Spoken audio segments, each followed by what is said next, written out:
पढ़ में पढ़ में कृषाणमिं गुणरेण भूषणं महावीरं सम्मत्तरेण्यनिलयं पैडिस्कित्तनं नमीनमि चन्दम् असाय पराक्रमं महावीरं वन्दे सत्ययुक्तं प्रोभाति शेतवं पूज्यं। बोलिए 1008 दिवाली प्रथम तीर्थंकर श्री आदिनाथ भगवान की जय। 1008 नेमिनाथ भगवान की जय। वर्तमान शासन नायक श्री महावीर भगवान की जय। परम पूज्याचार्य प्रवश्याचार्य विद्या सागर आचार्य श्री समय सागर आचार्य श्री ज्ञान सागर आचार्य श्री गए सागर जी महाराज की जय। आचार्य श्री नेमिचंद स्वामी जी की जय। मुनिषि प्रणम्य सागर जी महाराज की जय। दीदी उदय प्रकरण में 261 नंबर की गाथा निकाल। अभी तक अपना बंध चल रहा था, है ना। अब बंध ना करके उदय देखना है। बंध जैसे जो बनते हैं कर्म, लेकिन उदय में जरूरी नहीं कि वो आए। ऐसे अभी अपन को एक इंद्रिय, दो इंद्रिय, तीन, किसी का भी बंद हो रहा, लेकिन उदय जब हम उस पर्याय में जाएंगे तब उसका उदय होता है ना। जैसे हमने बताया था कि किसी चीज को हमने खरीदा यानी बंद, उसको खाया यानी उदय, यानी फल दे रहा है वो कर्म, उसको बोलते हैं उदय। और जब तक वो अपनी आत्मा के साथ है जुड़ा हुआ, तब तक उसको सत्ता है। जैसे हमने केला खरीदा, जब तक हमारे पास रखा है तो एक दिन, दो दिन तक, तो वो उसकी सत्ता कहलाती है।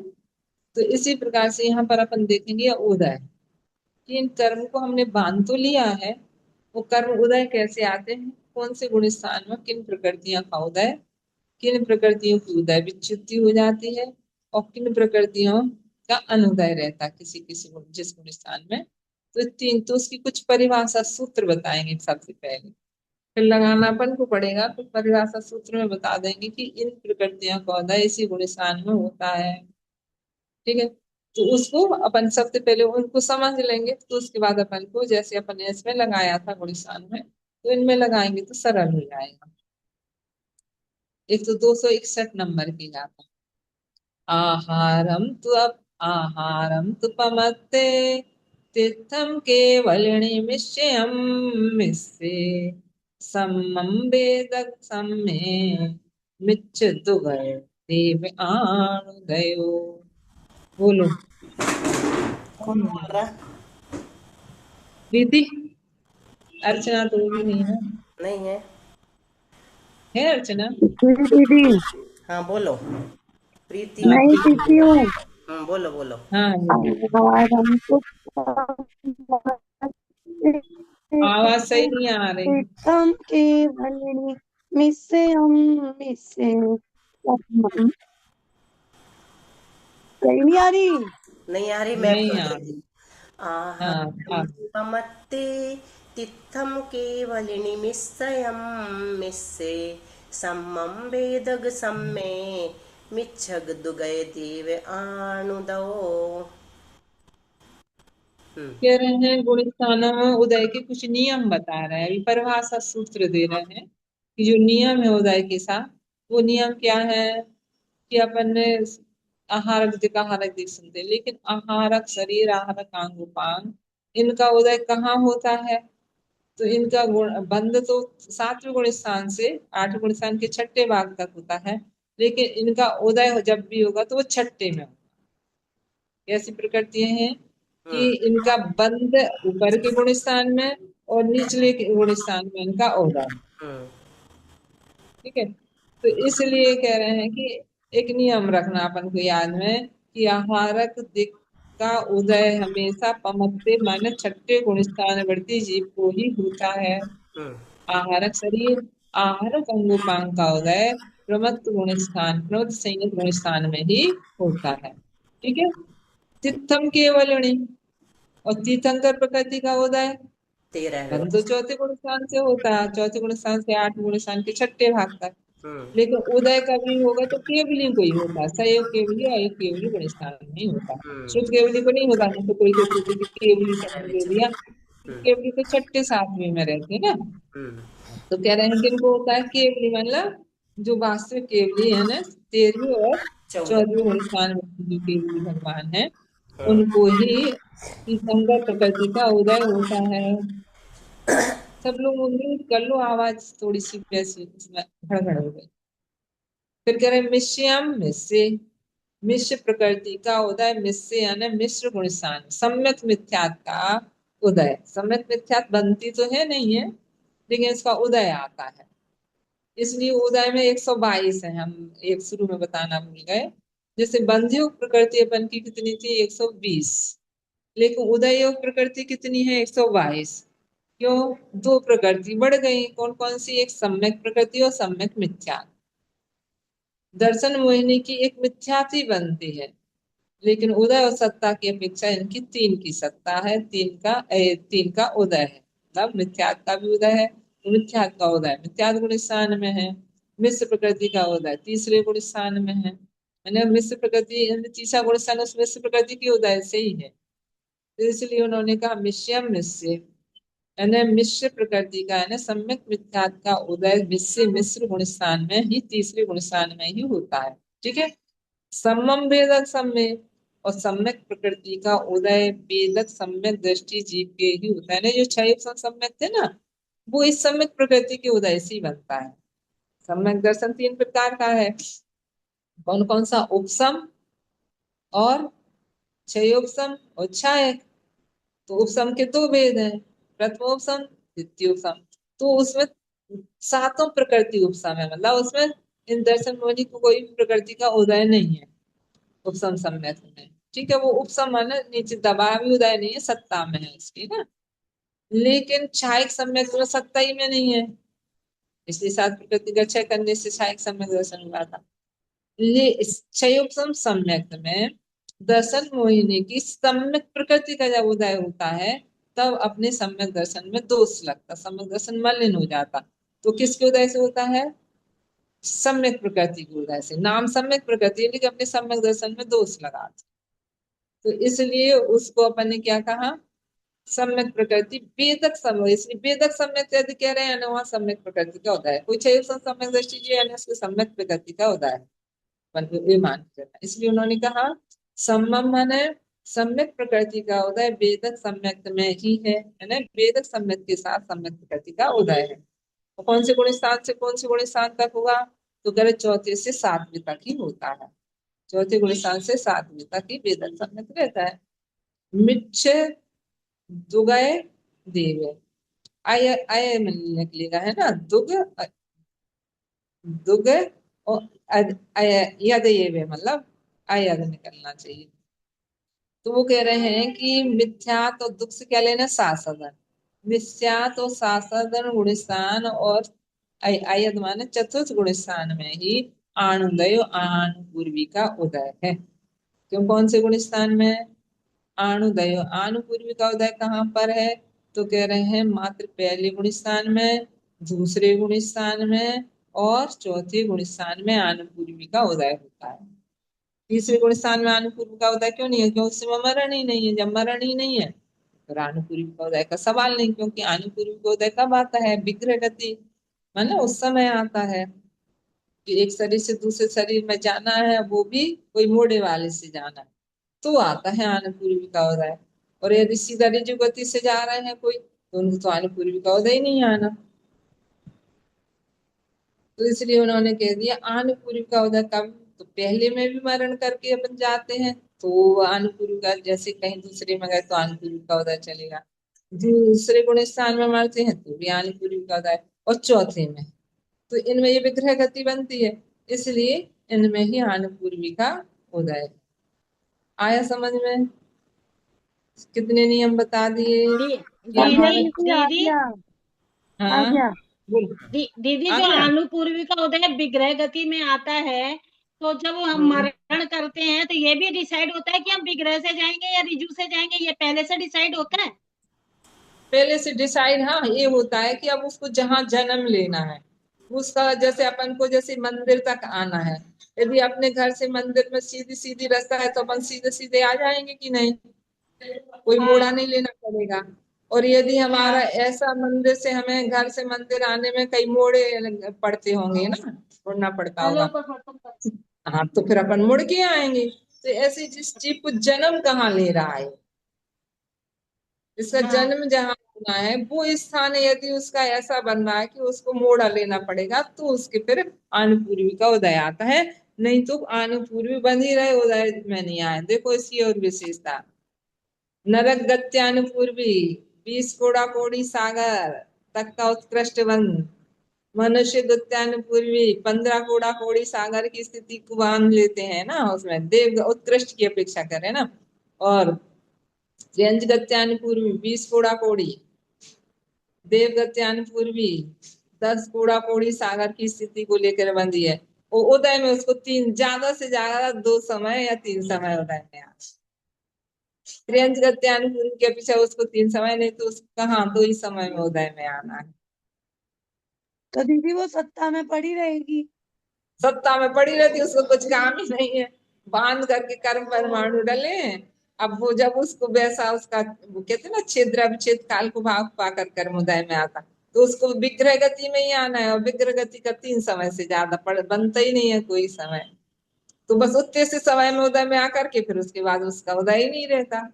तो दीदी जैसे जब अब कर्म बंधता है तो उसके निषेक हम्म। रचना हो जाती है, उसकी आबादा भी पड़ती है।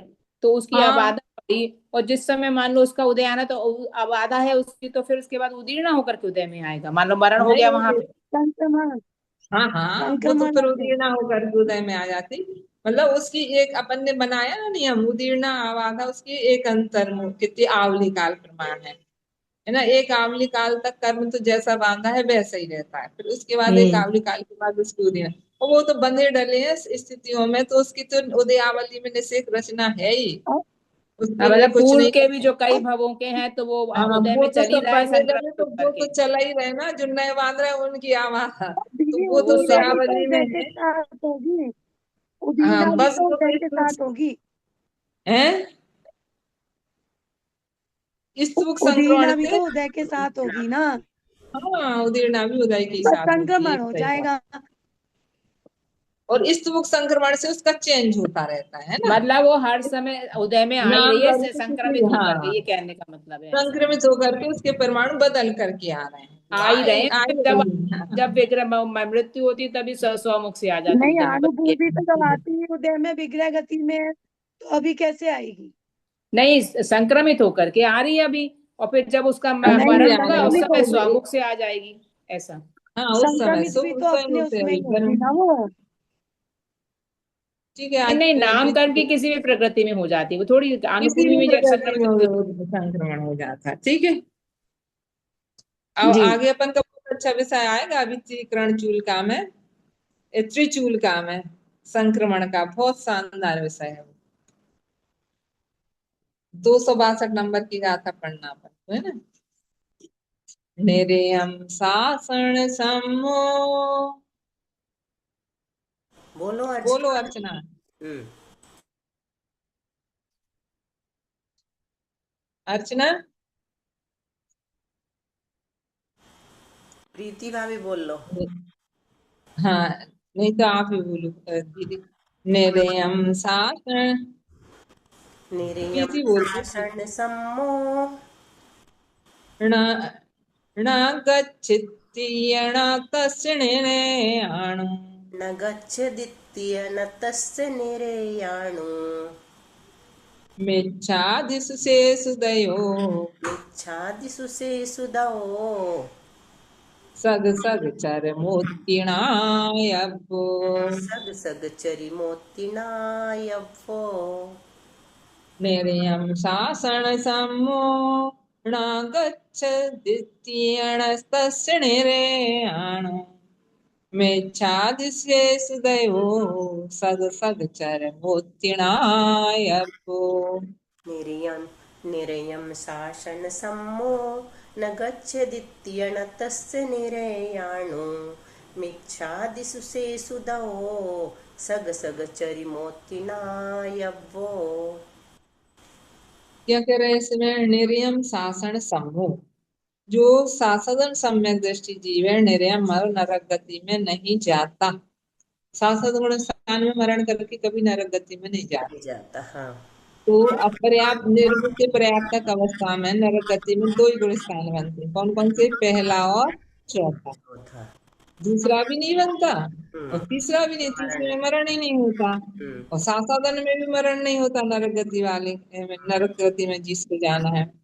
तो इसलिए क्या हो जाएगा कि दो ही गुण स्थान बनेंगे इनके। तो हम्म। इसलिए कह रहे, इसलिए ये सूत्र अपन को याद होगा तो अपन अपने आप लगा लेते कि निर्यम माने नरक गति में नहीं जाता। कौन? शासन सम्मूढ़ा हम्म। न गच्छति थी। शासन सम्यक दृष्टि जीव निर्यम न गच्छति थी, नरक में नहीं जाता।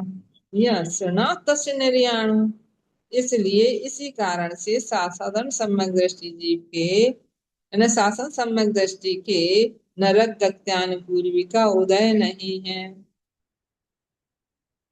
इसलिए शासन सम्यक दृष्टि कोई भी जीव है, चारों गति में है ना शासन सम्यक दृष्टि, लेकिन तीन गति में तो शासन सम्यक दृष्टि जीव के तीन गति का तो उदय चलेगा, हम्म। लेकिन नरक गत्यानुपूर्वी का उदय नहीं रहेगा। हम्म। इसलिए उनके शासन सम्यक दृष्टि जीव की कितनी गत्यानुपूर्वी का उदय है? हम्म। तीन का उदय है।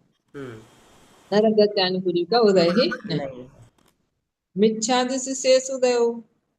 और कह रहे हैं शेष प्रकृतियों का, है ना, मिथ्यात्वादि गुण स्थान में शेष उदय अपने अपना सत्संग चरमोत्ती समय, है ना, अपने अपने उदय स्थान के अंतिम समय तक जानना चाहिए। जिन प्रकृतियों का उदय हमने कहा है उनका अपने अपने गुण स्थान के अंत समय तक उनका उदय जानना। मिथ्यात्वादि गुण स्थान में शेष उदय जो विशेषता थी बता दी दो गाथाओं के माध्यम से कि ये विशेषता है कि शासन सम्यक दृष्टि जीव नरक में नहीं जाता। और एक विशेष लिए शासन सम्यक दृष्टि जीव के नरक गत्यानुपूर्वी का उदय नहीं होता। एक नियम अपन को याद रखना, एक आहारक दिक का उदय हम छठे गुण स्थान में ही होना है, और तीर्थंकर का उदय 13वें 14वें में रहेगा। विश्व प्रकृति का उदय तीसरे गुण स्थान में ही रहेगा। वेदक सम्यक दृष्टि के ही सम्यक प्रकृति का उदय रहेगा। और अनुपूर्वी का उदय पहला, दूसरा और चौथे में रहेगा। बस इतने नियम याद रख, हम्म। इतने नियम याद हो गए तो आगे का उदय का विषय बहुत अच्छा निकलेगा। हम्म। अब उसके बाद इसमें उदय के प्रकरण में अपन पढ़ेंगे।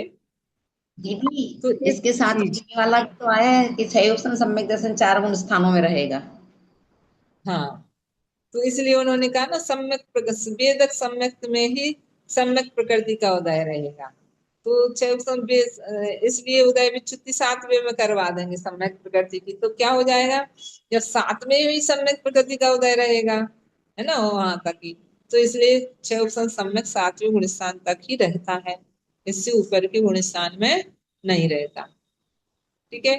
और जी इसमें चार्ट भी बना दिया कि आहारक शरीर, आहारक अंगोपांग, इनका उदय छठे में तीर्थंग प्रकृति का बता दिया। सही केवल मिश्र मोहिनी का सम्यक प्रकृति का चौथे से 7। आनुपूर्वी का 3 आए ना, नरगत आनुपूर्वी को छोड़ करके 3 आनुपूर्वी का गए ना, मिथ्या दृष्टि, शासदन, असंयत इनके।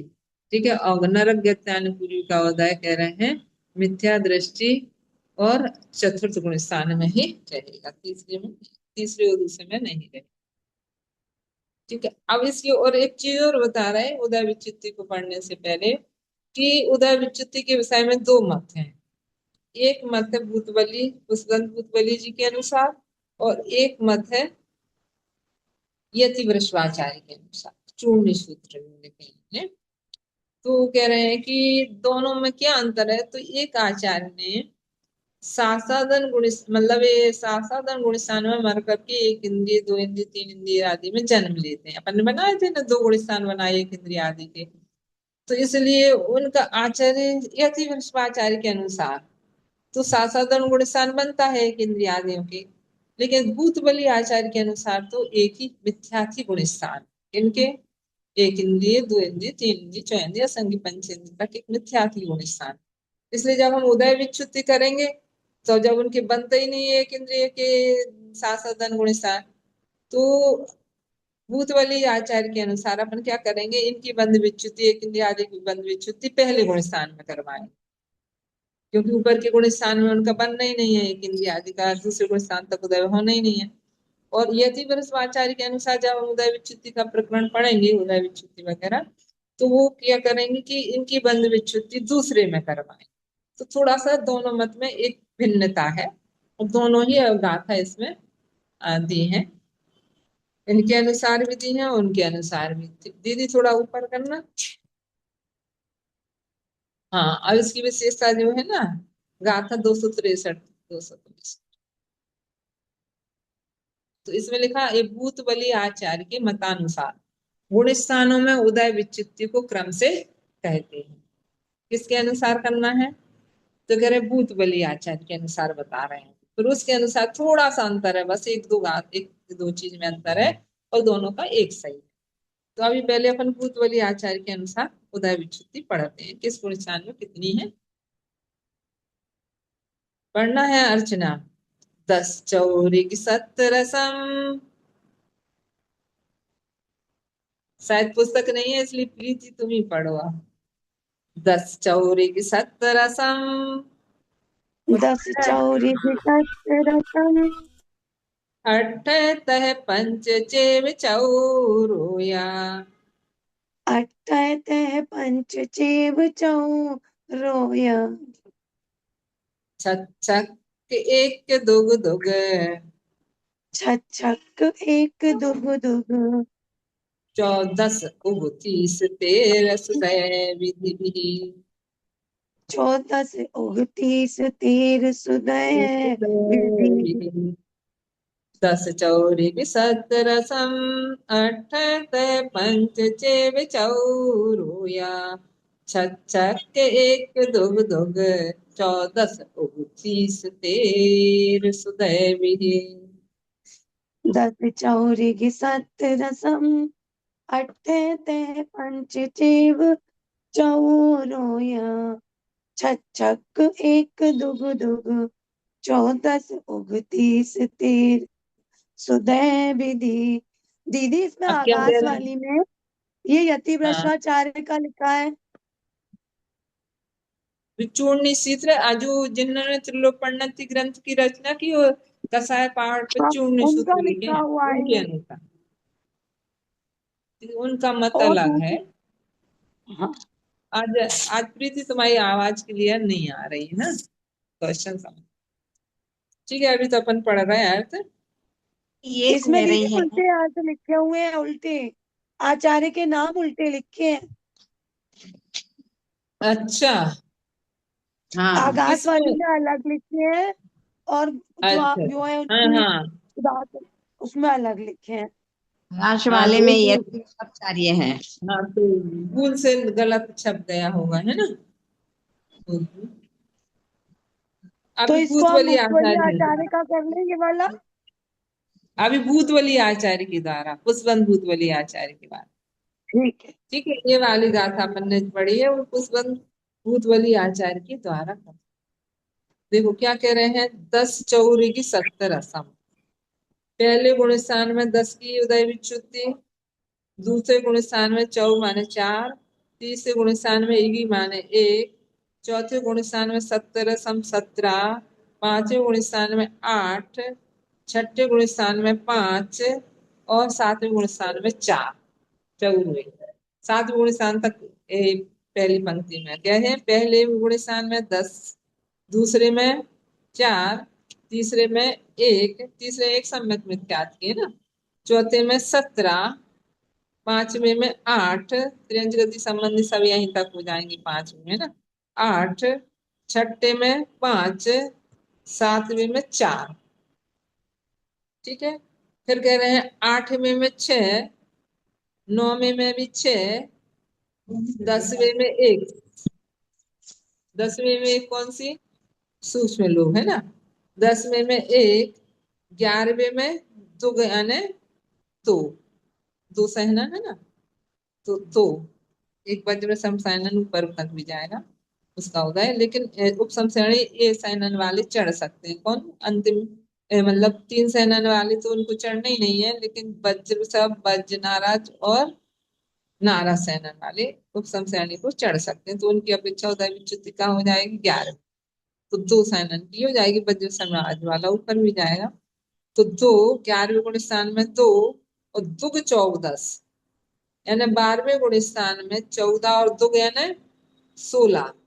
तो पहले भाग में 2 निद्रा प्रचला की और चरम भाग में 14 प्रकृति की, वही 5 ज्ञानावरण, 5 अंतराय और 4 दर्शनावरण की 14। वो इस प्रकार से 12वें इनकी देखो 16, वहां बंद विच्युति अपन 10वें में कर रहे थे, वो इनकी उदय विच्युति कहाँ तक है? उदय विच्युति 12वें में। क्यों? क्योंकि ज्ञानावरण का उदय, इनका उदय छदमस्त अवस्था यहाँ है, फिर उसके बाद केवल ज्ञान होना ना। तो यहाँ पर इसके बाद 29 और 13वें गुण स्थान में 29 प्रकृति की और 14वें गुण स्थान में 13 प्रकृति की बंद उदय विच्युति कही है। फिर से एक बार देख लो, अर्थ एक बार फिर से देख लो। मिथ्याद गुण स्थान में 10, सासाधन में 4, सम्यक न्याय तीसरे गुण स्थान में 1, चौथे गुण स्थान में 17, पांचवें गुण स्थान में 8, छठे गुण स्थान में 5, है ना, सातवें गुण स्थान में 4, 8वें में 6, 9वें में 6, 10वें में 1, 11वें में 2, 12वें में 16 और 13वें में 29। 29 30 गुणाचार्य के अनुसार 30 और 13 उदय भी और 13 प्रकृति की उदय विच्युति 14वें गुण स्थान। ठीक है, अभी तो मात्र संख्या बताई है, फिर आगे बताएंगे कि कौन कौन से कर्म की कहाँ कहाँ पर उदय कौन से कहाँ तक होता है, इसको आगे की गुण स्थान आगे गाथाओं में बताएंगे। आ गया पहले इसमें समझ में कि पहले में 10, दूसरे में 4। अब देखो आगे की गाथा पढ़ेंगे, एक गाथा और पढ़ेंगे अभी अपन। टाइम कितना है दीदी अभी? अभी तो है दीदी।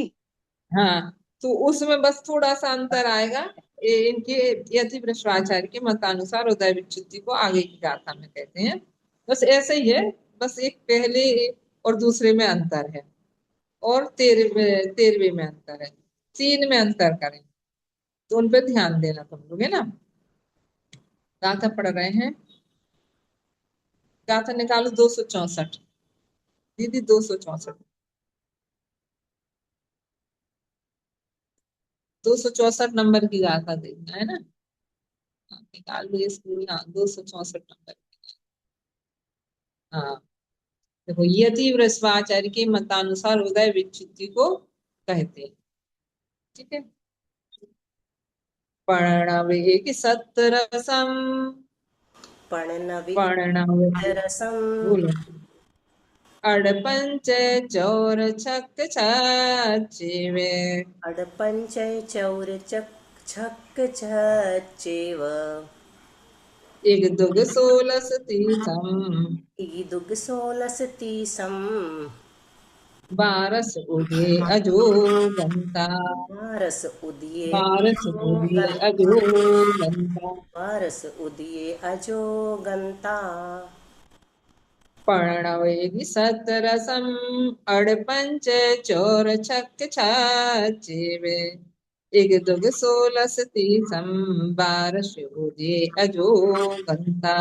पणनवि इगिसत्यरसम् अडपञ्चय चौरचक चेव इगिदुग्सोलसतीसं वारस उदिये अजो गंता।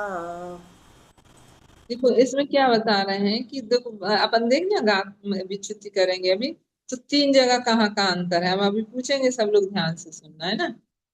पहले गुण स्थान में वहां 10 थी, यहाँ कितनी कह रहे हैं? पर्ण माने 5। 5 क्यों कह दिया? क्योंकि यहाँ अपन देखेंगे मिथ्या, आतप, सूक्ष्म, अपर्याप्त, साधारण, अपने पहले ही बताया था ना कि ये तो साधारण गुण स्थान के होता ही नहीं है ना, ये पहले गुण स्थान में इनका उदय रहता। अन्य आतप नाम धर्म पृथ्वी कायक में जो सूर्य उनका वो मिथ्या का उदय ही रहता, वहां पर उनके दूसरा गुण स्थान नहीं बनता।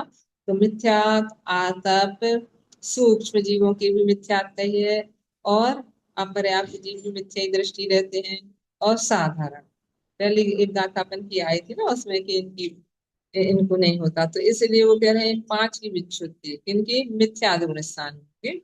नौ इगी 70 और वो कह रहे हैं दूसरे गुण स्थान में कितने की होगी?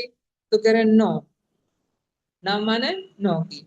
तो दूसरे गुण स्थान में अप्रत्याख्यान का 4 अप्रत्याख्यान यानी अनंत अनुबंधी 4 का उदय, और उसके ऊपर आगे नहीं रहता, तो उन चार की कर देंगे उदय विच्युति।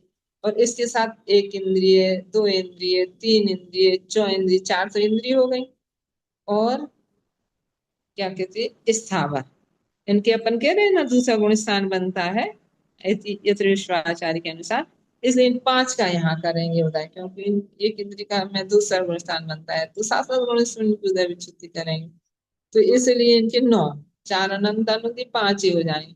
तो इनकी उदय विच्युति कहाँ करेंगे, दूसरे गुण स्थान। और उसमें इन पांच को क्या किया था, पांच तो अपन ने पहले में जो कही है ना, वो पांच तो है, और इन पांच की और पहले में कही थी। तो इसलिए वहां कितनी हो गई थी, 10 पहले मत के अनुसार, है ना, भूतवली जी के अनुसार। और नौ, इसमें नौ कही थी, अब उसमें चार कही थी अपन ने, क्योंकि इन पांच को अपन ने पहले में किया था, तो फिर बचेंगी चार। तो फिर दूसरे गुण स्थान में चार की भी तो विच्युति कही थी, बस अंतर इतना ही सा है ना। और तीसरे में एक, चौथे में 17, पांचवे में 8, छठवें में 5, सातवें में 4, आठवीं में 6, नौवीं में 6। ये सब वैसा ही है। 10वें में एक ही कही थी तो एक ही है, 11वें में 2, और 12वें में 16, और 13वें में 30। तो वहां अपन ने 29 कही थी, यहाँ पर 30 कह रहे हैं। क्यों अंतर आ गया, थोड़ा सा अंतर ऐसा कर दिया कि नाना जीवों की अपेक्षा से दोनों वेदनी का, है ना, देखो 14वें गुण स्थान में भी असाता वेदनी का उदय बताया है ना। दो में से किसी एक का 13वें में, दो में से किसी एक का 14वें। इसलिए नाना जीवों की अपेक्षा से किसी का साता का उदय, किसी के असाता का है, तो दोनों की उदय विच्युति वही करेंगे। तो इसलिए जब दोनों नाना जीवों के फिर दोनों में देखेंगे, तो इसलिए उन्होंने 30 कह दिया। और यदि एक एक ही करेंगे तो 29 कहेंगे। तो खास अंतर नहीं है, बस अपेक्षा में थोड़ा सा अंतर हो गया, तो इसलिए यहाँ पे 30 का। तीर्थंकर को भी हो जाता है सातवें वेदनी का उदय 14वें में, तीर्थंकर प्रकृति वाले। तीर्थंकर को नहीं रहेगा, ठीक लेकिन जिन जीवों को रहेगा उसकी अपेक्षा कहेंगे ना। ठीक है। नहीं, कुछ लोग कहते हैं कि तीर्थंकर प्रकृति वाले को भी रह सकता है, रहता है। अच्छा, नहीं वैसे ऐसा शायद उनको नहीं है। हमें भी लगता कि नहीं होना चाहिए ऐसा। हाँ, उनको नहीं होना चाहिए। अच्छा दीदी, और 12 से 2, एक बात और, दो दुविधा चल रही है। म्लेच्छ खंड में विकलेंद्रिय होते हैं? म्लेच्छ खंड में विकलेंद्रिय विकलेंद्रिय देख, नहीं देख के होते। बताएंगे। नहीं नहीं होते। होते शायद, है ना, हाँ, नहीं फिर भी होते। देख के बता। ठीक है। और दीदी ये असाता वेदनी का उदय होता तो वो क्या कार्य करती है चौथे चौथे गुण स्थान में? अरे इनको कुछ कार्य नहीं होता। क्या होता है कि इनका अपन ने पूर्व गुण स्थानों में असाता वेदनी का अनुवाद इतना कम कर दिया है। अपन पढ़ेंगे लब्धिसार वगैरह, तो उसमें अपन देखेंगे अपन ने अनुभाग कांडक घात कर कर कर करके इनके अनुभाग को इतना कम कर दिया कि उसका उदय भी रहेगा तो कुछ काम ही नहीं करता। ठीक है, तो किस अपेक्षा से उदय का मतलब है, असाता तो अब का है, उदय? अब तो सिद्धांत है, उसको तो कहेंगे ना कि उस कर्म का उदय वहां तक है, तो बताया अब आचार्यों का है, अपन को लगता है कि नहीं होना चाहिए, लेकिन है वहां पर उदय, कि उनमें से कहा कि दो में से एक किसी का उदय रहेगा। और तीसरी 13वें गुण स्थान तक साता की बंध चल रहा ना, तो वो उदय रूप ही है। तो वो समुद्र के समान है, पूरी एक ही प्रकृति के पूरे परमाणु उसी रूप है, तो वो उसके आगे जो असाता का जब मतलब रहता भी है, किसी को 13वें गुण स्थान में आलू साता का उदय है, साता का उदय नहीं है, लेकिन वो साता का बंद हो रहा होंगे, तो वो उसके साथ वो उदय रूपी रहता ना, मतलब बंद एक ही समय का रहता, तो इसलिए वो काम करता ही नहीं है वहां पर। और 14वें गुण स्थान में तो कुछ काम ही नहीं करता है साता का उदय, भले इस प्रकार जैसे कोई भी, अभी अपन को निद्रा का उदय भी चलता है, लेकिन अपन इतना इतना अनुभाग कम होकर के कोई उदय आ रहा, तो कहते हैं कि वो अपन को लगता नहीं कि उदय उदय जैसा है। हम्म हम्म सर्वा सिद्धि के देवों के पुरुष का होता है, लेकिन उनको कौन सा पुरुष वेद का, उनके तो कोई प्रविचार वगैरह के ऐसे परिणाम ही नहीं है। तो मतलब कहने का है कि ऐसा जब अनुभाग शक्ति कम हो जाती ना किसी कर्म की, तो वो उदय वहां आए तो उसका कोई फल देखने में नहीं आता, वो कम समय के लिए रहता तो फल ही नहीं। दीदी, ठीक है, सर्वार सिद्धि के इसलिए देवों को भी वेदना समुद्घात हो जाता है क्या, ऐसा कहा है? किसका सर्वार सिद्धि के देवों का वेदना समुद्घात का समुद्घात, शायद बनाए। कौन तो होता ना उनके समुद्घात, तो देव व्यतिरिक्त समुद्घात होता है ना नहीं, वैक्रिक नहीं, देवों। वेदना और हाँ, वेदना और कषाय, वेदना और कषाय। कसाई समुद्घात का है, वेदना का नहीं। वेदना फिर भी मतलब ऐसा निषेध नहीं किया। हाँ, अब निश्चित उनको भी नहीं है। संश्लेषता होती है, कसाय होती है, यह देव ससुरवा सिद्धि के देवों को। हाँ, देखेंगे वो तो, है ना। हम्म। ठीक। ठीक है, ऐसा अलग से कथन नहीं दिया उन्होंने शायद। ऐसा देखना अलग से, वो धवल आदि ग्रंथों में विशेष कथन करते हैं हम्म। ग्रंथ। ठीक है। हाँ, तो क्या कह रहे हैं इसमें आगे ना, पर्णवी बस अंतरित नहीं करना। 5, 9, 1 यानी तीसरे में 1, चौथे में 17, पांचवे में 8, छठवें में 5, सातवें में 4, आठवें में 6, नौवें में 6, और 10वें में 1, और 11वें में 2, और 12वें में 16, और 13वें में 30 प्रकृति की उदय विच्युति, और 14वें में 12 की उदय विच्युति अजोगंता तक, ऐसे अजोगंता तक क्रम से लगा लेना। ठीक है, यानी इस प्रकार से क्रम से लगाना है। अब आगे के गुण स्थान में बताएंगे कि पहले गुण स्थान में जो हमने 5 की उदय विच्युति कही या 9 की उदय विच्युति कही, तो वो कौन सी प्रकृति है, उन प्रकृतियों के नाम आगे। अभी टाइम है दीदी। 2 मिनट है दीदी। हाँ, 2 ही मिनट है ना। तो एक बाकी गाथा पढ़ ले रहे हैं पढ़ ना, लीजिए। क्योंकि हम ये सोच रहे हैं कि गुण स्थान का उदय का प्रकरण कर दें। कल हो सकता कि क्लास लग पाए कि नहीं, कल महाराज जी आ रहे हैं हमारे यहाँ 3 दिन के आप लिए। अकेले पढ़ लो, कोई रिपीट नहीं करेगा, है ना। हाँ, हम्म। तो क्या होगा कि कल यदि महाराज जी की क्लास लगेगी तो फिर हम नहीं लेंगे, और यदि नहीं लगेगी तो फिर हम अपनी ले लेंगे, है आप ना। बता देना तो तो हम कल मैसेज ही कर देंगे। बताएंगे। हाँ, मैसेज कर देंगे, हाँ। आप बता हाँ, देना। तो आज 265 नंबर की गाथा और पढ़ ले। मिच्छे मिच्छाधारम सोहमतियम सासणेणे हिंदी स्थावर विलियम मिस्से मिस्संचय उदय भोक्षिण्ण हम्म। मिच्छादावम सुहमतियम सासणे अणेन्ति स्थावर विलियम मिस्से मिस्संचय उदय भोक्षिण्ण। कह रहे हैं मिथ्यात् गुण स्थान में मिथ्यात्, आतत, है ना, और सूक्ष्मत्रिक। ये अपन किसके अनुसार चलेंगे, अपन चलेंगे यदि वृषभाचार्य में महाराज के अनुसार। तो कह रहे हैं पहले गुण स्थान में मिथ्यात्, आतप, सूक्ष्म, अपर्याप्त, साधन। सूक्ष्म मैंने सूक्ष्म अपर्याप्त साधन, इन 5 प्रकृतियों की उदय विच्युति होती है।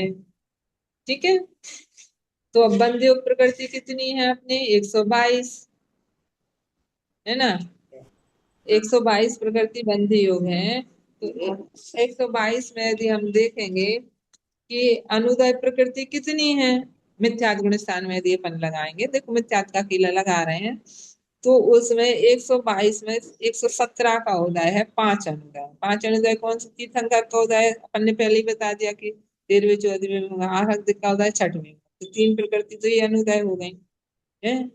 और सम्यक प्रकृति का उदय भी अपन ने कह दिया था, चौथे से लेकर के 7वें तक होगा।